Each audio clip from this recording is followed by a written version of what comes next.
Si no sabes qué es una valla de Chesterton, ándate con cuidado, no vaya a ser que derribes alguna.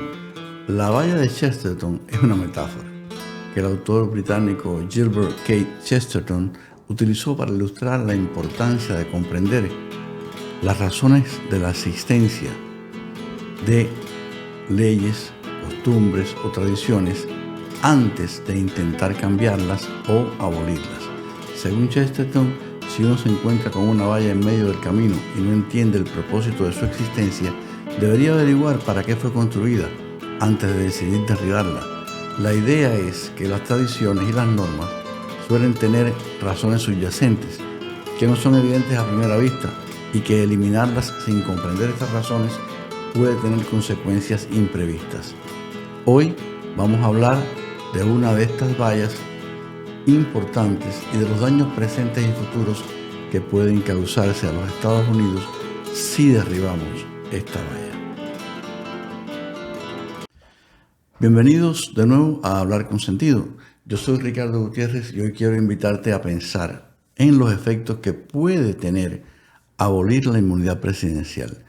Los que hoy abogan por declarar que el presidente Trump no estaba protegido por la inmunidad presidencial cuando estaba aún en posesión de su cargo y decidió protestar el resultado de unas elecciones que consideraba fraudulentas, no tienen en cuenta que de producirse una decisión de este tipo, sentaría un precedente que prácticamente aboliría la inmunidad presidencial, con un gran número de consecuencias negativas para hoy y para el futuro de los Estados Unidos de América. Abolir la inmunidad presidencial de Estados Unidos, del presidente de Estados Unidos, podría tener una serie de efectos significativos, tanto en el funcionamiento del poder ejecutivo como en el sistema legal y político del país.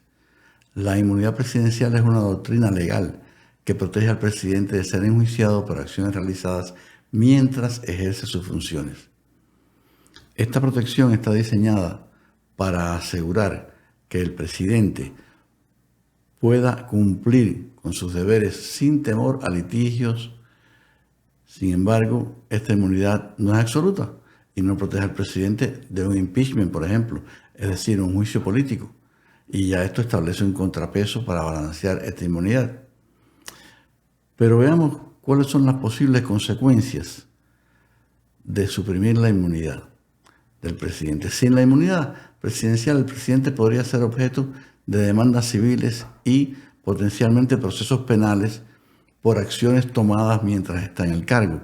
Esto podría resultar en una cantidad significativa de tiempo y recursos dedicados a la defensa legal, posiblemente distrayendo al presidente de sus deberes oficiales. El impacto que esto tendría en la toma de decisiones también es muy importante. La posibilidad de litigios podría hacer que los presidentes fueran más cautelosos en sus decisiones, temiendo posibles consecuencias legales. Esto definitivamente tendría un efecto paralizante en la toma de decisiones, especialmente en situaciones que requieren acciones rápidas y decisivas como en crisis nacionales o internacionales, cambios en la relación de poderes del Estado. Este es otro factor. La abolición de la inmunidad presidencial podría alterar el delicado equilibrio de los poderes entre las ramas ejecutiva, legislativa y judicial del gobierno. Podría dar lugar a una mayor judicialización de la política, donde los tribunales jueguen un rol más prominente en los asuntos políticos y asuntos de política, algo que ya está pasando sin que ni siquiera se haya abolido la inmunidad. Esta abolición establecería un precedente también para otros cargos.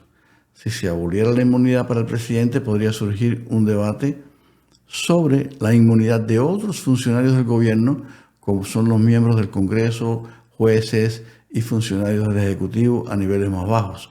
Esto podría llevar a un cambio más amplio en cómo se protege a los funcionarios públicos de litigios relacionados con sus funciones. Esto también podría llevar a un efecto disuasorio en potenciales candidatos. El riesgo de litigio y la posibilidad de enfrentar consecuencias legales personales por acciones tomadas en el desempeño de sus deberes podrían disuadir a algunas personas de buscar la presidencia o disminuir la calidad de los candidatos que estuviesen dispuestos a asumir ese riesgo, ¿no? Desde que se constituyeron los Estados Unidos, las acciones presidenciales han estado protegidas de manera implícita. Aunque este concepto de la inmunidad presidencial no está escrito en la Constitución, ha sido construido con el paso del tiempo y el análisis de casos notables. Las decisiones ejecutivas han sido muy importantes para conservar la unidad y la seguridad de la nación. Te voy a dar algunos ejemplos notables. George Washington y la rebelión del whisky en 1794, la decisión de Washington de movilizar una fuerza militar para suprimir la rebelión del whisky fue crucial para establecer la autoridad del gobierno federal. Este fue uno de los primeros desafíos importantes a la autoridad federal después de ratificada la Constitución. Y la respuesta de Washington ayudó a afirmar el principio de que las leyes federales deben obedecerse, sentando un precedente para el federalismo en los Estados Unidos y por lo tanto para la unión del país. Abraham Lincoln y la guerra civil entre 1861 y 1865. Al inicio de la guerra civil, la decisión de Abraham Lincoln de preservar la unión a cualquier costo fue fundamental. Lincoln tomó muchas decisiones rápidas para movilizar tropas, suspender el habeas corpus en ciertas áreas, detener a los simpatizantes confederados y finalmente emitir la proclamación de emancipación que transformó el carácter del conflicto y aseguró el apoyo crucial de países extranjeros que se oponían a la esclavitud. Un ejemplo más reciente, John F. Kennedy y la crisis de los misiles de Cuba. Por más que estemos o no de acuerdo con los resultados finales, esta crisis que se produjo en 1962, pues fue una prueba para Kennedy. La habilidad con que manejó la crisis de los misiles fue ejemplar, donde la Unión Soviética había instalado misiles nucleares en Cuba. Este fue un momento decisivo. La decisión de Kennedy de poner un bloqueo naval y negociar en secreto con el líder soviético, que en ese momento era Nikita Khrushchev, evitó una posible guerra nuclear y finalmente llevó a la retirada de los misiles soviéticos de Cuba. Algo aún más reciente y que francamente estemos o no de acuerdo con los protagonistas de esta acción en muchas otras áreas, aquí debemos estar orgullosos de cómo la llevaron y de sus resultados. Barack Obama y la operación Lanza de Neptuno. Esto fue en el 2011. Vamos a ver si puedo encontrar el video acá de... Aquí está.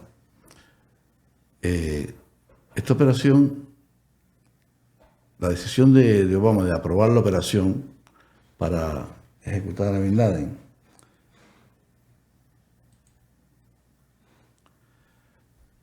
matar a Bin Laden, que fue el cerebro del atentado, de los ataques del 11 de septiembre, fue tomada bajo gran incertidumbre. La operación era arriesgada y podía tener éxito o no, y de no tener éxito pudiera haber tenido graves consecuencias políticas y militares. Sin embargo, su éxito eliminó a uno de los terroristas más buscados del mundo y fue visto como un momento decisivo en la lucha contra el terrorismo. Francamente, es algo de lo que debemos estar orgullosos, estemos o no de acuerdo en otros aspectos con los protagonistas de la acción. Otro caso, Ronald Reagan y la respuesta al control de tráfico aéreo. En un momento determinado, los controladores aéreos pensaron que haciendo una huelga podían, esto fue en 1981, podían chantajear al gobierno federal y desafiar la ley federal. Esto no funcionó con Ronald Reagan. Las huelgas de empleados federales estaban prohibidas y Reagan tomó una decisión rápida y a los 11.000 controladores que no regresaron a su trabajo, los despidió. Esto tuvo un impacto duradero, todavía lo tienen en este momento. No sé si crees como yo que sería desastroso que los presidentes no tuviesen inmunidad para acciones tomadas mientras están en el cargo, o si opinas diferente. Déjame tu opinión y ha sido un placer como siempre preparar este video para ti. Si te ha gustado y quieres que continúe abordando estos temas, suscríbete. Y si no lo has hecho ya, y si lo has hecho, pues déjame un me gusta. Y bueno, gracias y hasta la próxima. Chao.